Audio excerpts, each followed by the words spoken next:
Hello and welcome to another audio analysis. In today's video we're delving into the track Skin and Bones by the Canadian post-hardcore band Silverstein. This track could potentially be the first song from album number 12, no confirmation on that yet, but would serve as the follow-up to Misery Made Me from 2022, and this is a band that I have loved for such a very long time, since the mid-2000s, with albums just Discovering the Waterfront, Arrivals and Departures, and for me they're one of those bands that give me a little bit of everything. In their early days, kind of focusing more on this kind of emo, heavier sound, and then over recent years they've really mixed it up with some softer sounds, included a lot of different things, a lot of collaborations. They are a band that have continually evolved over the 11 albums they have released so far, not to the taste of absolutely everybody who maybe likes only one style, but for me who really enjoys lots of these different elements the band have brought across. They really are a band that have stuck with me, and I'm glad to see them continuing to produce music. So will this latest track be fully fleshed out or simply skin and bones? Let's take a look at exactly how it sounds.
Must pass. A new day will come, and when the sun shines, it will shine out the clearer. Those were the stories that stayed with you, that meant something, even if you were too small to understand why.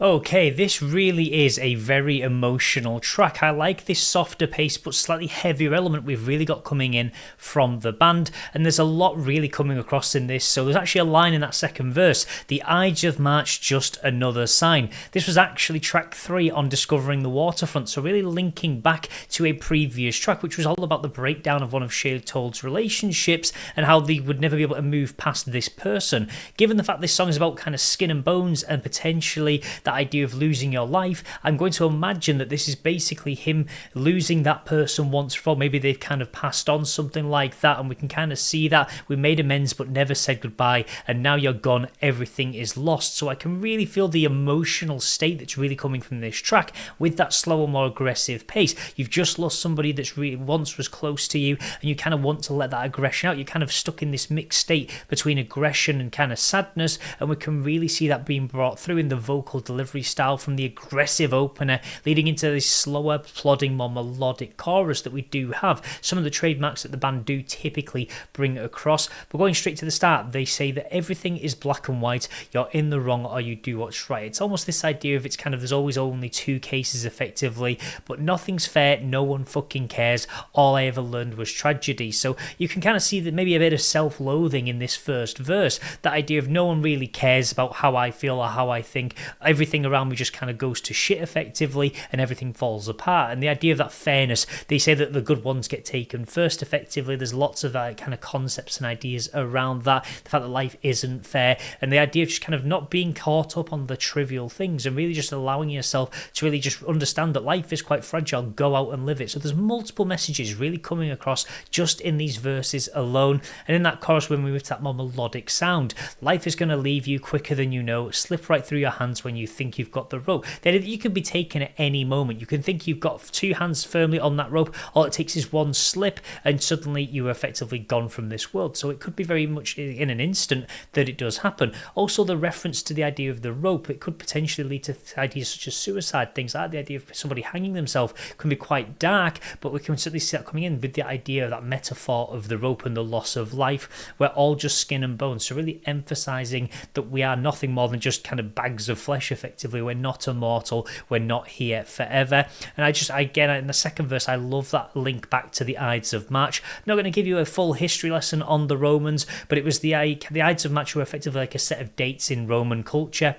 And it was actually Julius Caesar was killed on the Ides of March, and he was effectively warned that by a seer that he was going to be kind of killed off. So we can kind of see that link of maybe the warning signs were there. This person wasn't maybe in a good mental state, maybe they were ill, something like that. So the warning signs were there, but maybe they were ignored. So again, linking back to that aggression and that emotive feeling that is coming from this track. And also in the Ides of March on Discovering the Waterfront, it kind of linked back to some of the ideas from that tale of Caesar.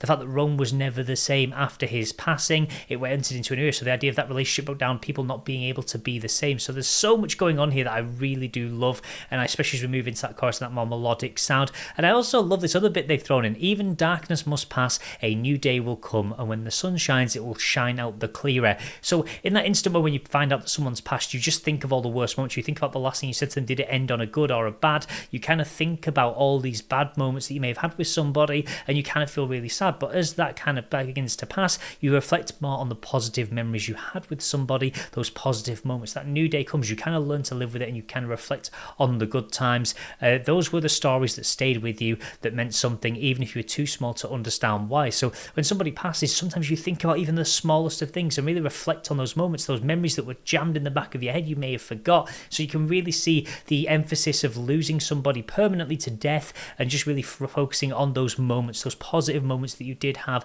even after that initial kind of period of grief. So I'm loving some of these ideas they're really throwing into this track.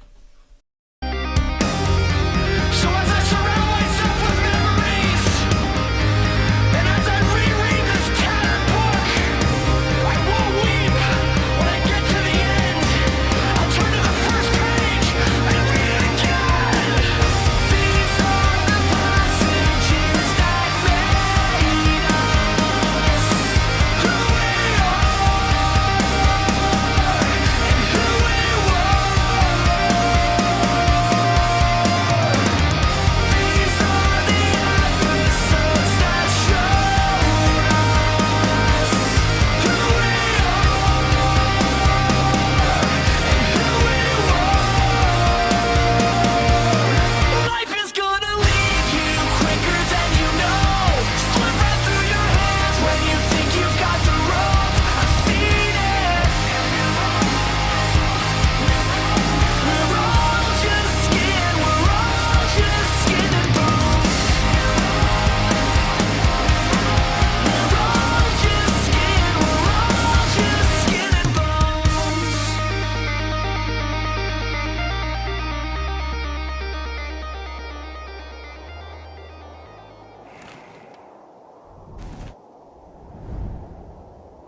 Okay, what a very interesting track. I really love this more emotive feel we've got coming from the band. I believe they actually went out to the Joshua Tree to record it kind of in the middle of the desert to kind of escape from everything and get that more raw emotive feel to their recording process, as they're kind of emphasizing here in the end of the music video. So great to see that. And I really like the way they've constructed the song around this more emotive feel. We have these moments of aggression that aren't really too heavy, not really seeing some of the heaviest moments we've seen from the band, but I like how it's got that touch of aggression that kind of comes out from somebody when they lose somebody that they care about very much. But I love how it's focusing more on that reflective state afterwards. So as I surround myself with memories, and as I reread this tattered book, and I love the description we've got on this. It could be as I reread this book, but I love the fact it's tattered. It's kind of this book you have, it's to show that age. It's kind of aged, it's weathered, these old memories that you've got, and how you're going through them and just kind of trying to reread them.